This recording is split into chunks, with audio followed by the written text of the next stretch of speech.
Mois de mars dédié à la femme et l'accompagnement de Biwane dans des manifestations grâce à des programmes spécifiquement féminins dans sa grille. Il est question de permettre aux téléspectateurs de connaître une femme des médias croyante en la personne de Sarah Fanny Dacruz qui évoque ses occupations quotidiennes. Ma principale tâche à Digital Congo, c'est que je suis chargée des correspondances. Ça veut dire nous avons différents correspondants à travers le pays. Donc c'est moi qui les gère, c'est moi qui leur dis ce qu'il faut faire. Quand ils envoient leurs reportages, c'est moi qui les corrige, c'est moi qui en fais part à la rédaction. Donc c'est un peu ça ma charge en tant que chargée ou chef des correspondants. Quand j'ai journal, généralement le soir, j'arrive au bureau au plus tard 16h parce que le conseil de rédaction commence à 16h.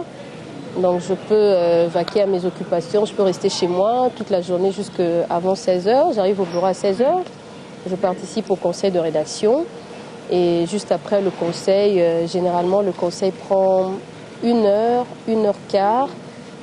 Après, je commence la rédaction de mon journal. Donc je peux dire, si le conseil se termine par exemple à 17h, je commence la rédaction de 17h jusqu'avant 19h, 19h15, le temps de me préparer pour aller au plateau.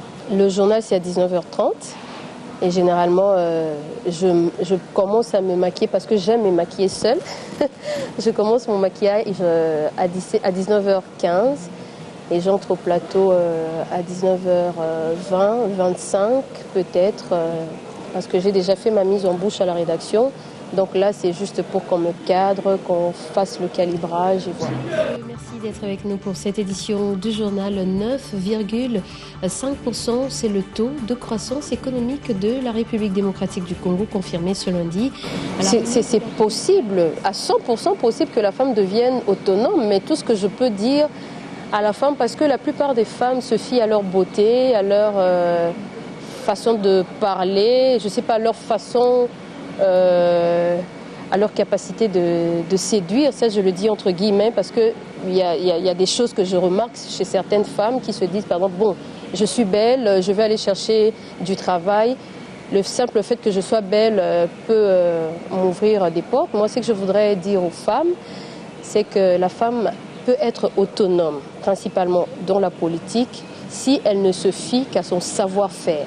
Quand une femme a la capacité de prouver ou de faire ce qu'on lui demande de faire au travail, je pense que cela suffit. On peut crier du matin au soir, parler de l'émancipation de la femme, parler de la prise en compte des femmes dans les prises des décisions. On peut en parler, mais lorsqu'une femme n'est pas compétente, je suis désolée, aucune porte ne sera ouverte à elle. Tout ce que je pourrais dire, c'est que la femme sage bâtit sa maison. Et pour parler...